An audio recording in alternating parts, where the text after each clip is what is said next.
Donc salut, contrairement à ce que j'avais dit, on va faire une quatrième vidéo en fait, parce que la troisième peut être sautée en fait pour ceux qui n'ont pas de problème. Euh,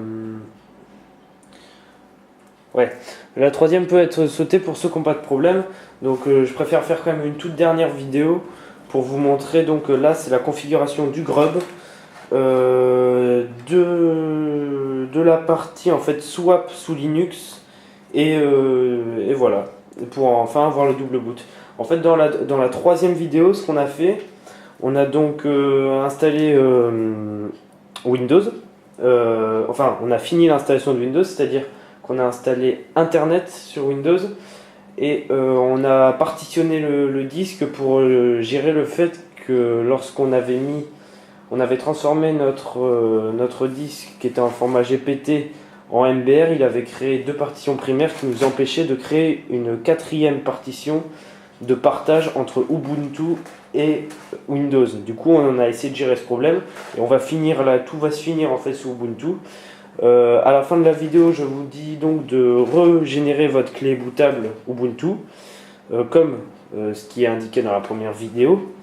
Et donc là, on démarre sur la clé bootable. Donc ça fait, bon, bah là, on voit par exemple une interface un peu bizarre.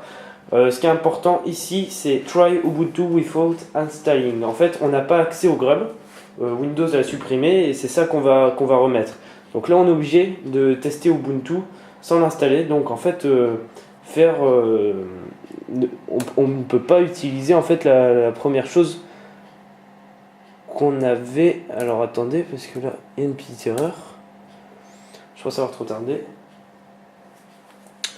Voilà.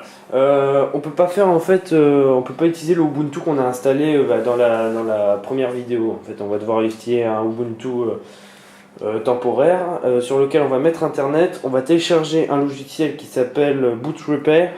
Ça va servir à installer le grub et on va mettre notre fichier swap. Donc voilà, ça c'est tout ce qu'on va faire dans cette vidéo voilà. Et normalement tout sera fini donc à la fin. On testera bien sûr et on aura normalement notre double boot. Donc là il va démarrer sous Ubuntu. Première chose à faire, on va créer donc notre truc swap. Alors je vous propose donc je vais tout rentrer au terminal et je vais vous montrer donc directement les commandes à rentrer. Donc on se retrouve direct dès que j'ai fini de rentrer tout ce qu'il y a à faire sur le terminal. Donc voilà, alors avant de faire le fichier swap, en fait, vu qu'on est sur clé USB, je ne sais pas si c'est possible, je ne pense pas. On va d'abord configurer le grub pour pouvoir mettre en place le dual boot et on verra ça après quand on aura vraiment le dual boot bien comme il faut. Donc, premièrement, il va falloir installer Boot Repair. Pour faire ça, donc on ouvre un terminal, CTRL-ALT-T, comme d'habitude. Attention, le vôtre sera sûrement en QWERTY.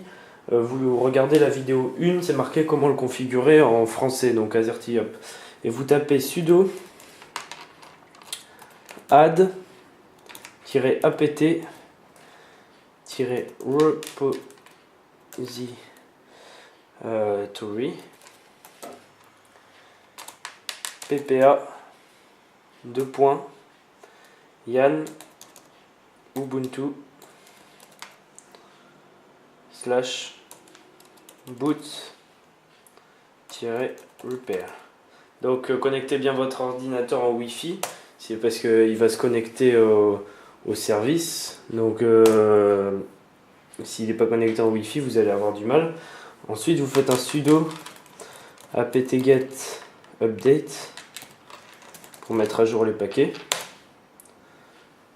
Voilà. Alors j'espère que vous voyez bien. C'est pour ça que je dicte au cas où vous voyez mal. J'ai dicté exactement Yann, il y avait deux N, attention. Et ensuite, vous faites un sudo apt-get install boot-repair. Voilà. Donc vous confirmez, yes. Et là, on va lancer donc Boot Repair, normalement, qui devrait réparer, comme son nom l'indique, en fait, le grub. Donc qui pourrait après nous permettre, c'est le grub qui nous permettra de choisir entre Windows ou Ubuntu. Donc là, il installe le logiciel. Donc j'en profite pour dire, ensuite, bon, je le dirai après.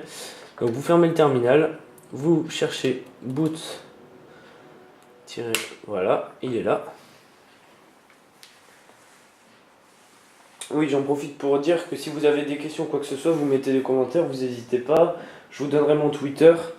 Donc comme sur la vidéo donc des tests unitaires sous code Blocks.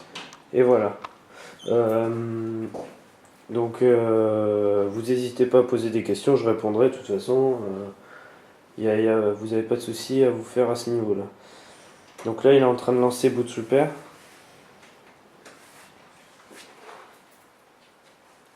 Alors là, vous faites en fait, on va lancer la réparation recommandée, d'accord? Parce que l'autre réparation, il faut vraiment s'y connaître parce que j'ai l'impression qu'elle marche pas tout le temps. Donc vous lancez réparation recommandée. Donc il va tout faire lui-même. Pendant qu'il cherche, je vais mettre en pause la vidéo et on se reprend à la fin. Si jamais il y a des trucs à valider, normalement vous suivez ce qu'il dit et ça sera fini, il n'y aura pas de souci. Allez, à tout de suite. Donc à la fin de l'installation, vous relancez Ubuntu, vous redémarrez Ubuntu. Et en fait on va voir s'il a bien installé le grub, d'accord. J'ai oublié de préciser pendant l'exécution de Bootstrapper, des fois il se peut qu'il parte quand même en mode avancé. Donc ah mince, j'avais oublié d'enlever la clé. Donc on va forcer l'arrêt, on va enlever la clé. Hop. Oui, donc je disais que pendant l'installation de Bootstrapper, il se peut qu'ils vous disent en fait copier ceci dans le terminal et ainsi de suite. En fait le dual boot est fini. Il y a une manip généralement qu'on peut faire, mais apparemment elle a déjà été faite. Donc le dual boot est fini là. Donc si vous bootez, en fait il faut booter sur le deuxième Windows 7. Donc Ubuntu c'est le vôtre et Windows 7. Normalement ça marche. On va vérifier ça. Donc voilà, et il démarre sous Windows et c'est gagné. L'autre manip à faire, je vous la mettrai en commentaire du coup s'il y en a besoin. Mais là, donc elle est peu utile. Donc la dernière étape qu'on va faire, c'est on va essayer de voir si on peut vraiment pas configurer notre swap, parce que c'est vraiment important le swap, sinon ça fait planter l'ordi. Donc je vais reboot sous Ubuntu et on va faire les manips pour la création du fichier swap pour éviter tout bug. Donc voilà, à tout de suite. Donc dernière chose à faire de ce tuto. Donc juste après ça, le tuto sera fini. Alors je zoome bien sur le terminal parce qu'on va avoir besoin de lui. Alors attendez que je règle ça. Tout va se faire sur le terminal pour finir. Donc en gros là, on va configurer le fichier swap pour pouvoir avoir, à défaut d'avoir une partition complète, avoir un fichier donc de 4 Go réservé pour le swap. Donc comment ça fonctionne? Vous tapez cette ligne de commande dans le terminal. Donc sudo dd if égale slash dev slash 0, plus loin off égale slash opt slash swap, plus loin bs égale 8192, count égale 524288, donc 524 288, ce qui vous donnera donc un fichier de 4 Go, donc une swap de 4 Go comme ce qui était prévu initialement. Dès que vous avez tapé cette commande, vous l'exécutez, il va chercher un peu, et il va vous il va faire ce qu'on lui demande en fait. Ensuite vous tapez sudo mkswap plus loin slash opt slash swap. En gros ici on va dire à l'OS en fait de swapper sur ce fichier qu'on vient de créer, donc ce fichier de 4 Go qu'on vient de créer. Et avant-dernière chose, sudo swapon slash opt slash swap, ou c'est peut-être ça qui demande à l'OS de swapper dessus, pardon, et l'autre crée juste le fichier swap, pardon, autant pour moi. Donc voilà, vous tapez ces trois commandes, et ensuite vous pouvez tester un petit free pour voir si donc le swap a bien été créé. Donc ici, il a bien été créé, il est même utilisé en ce moment même. Et il va falloir qu'on rajoute en fait une ligne dans un fichier, pour pouvoir lui dire qu'à chaque boot, en fait, il prenne ce fichier comme fichier swap en fait. Enfin, comme swap, à chaque ligne en fait, qu'il le répète à chaque boot, parce que là il le fait là, mais pour l'instant rien n'est assuré sur le fait qu'il le fasse à chaque fois. Donc ce qu'on tape, on tape sudo nano, donc sudo super utilisateur, nano, c'est l'éditeur de texte dans le terminal, donc on va dans le fichier etc fstab, voilà, il nous demande notre mot de passe, et on rajoute la toute dernière ligne. Alors je vois si elle est visible. Oui, elle est visible. Donc c'est cette ligne ici. Voilà, une fois que vous avez rajouté cette ligne, donc slash opt slash swap plus loin, swap plus loin, swap plus loin, defaults plus loin 0, plus loin 0, vous avez fini votre double boot. Si tout s'est bien déroulé, vous avez fini.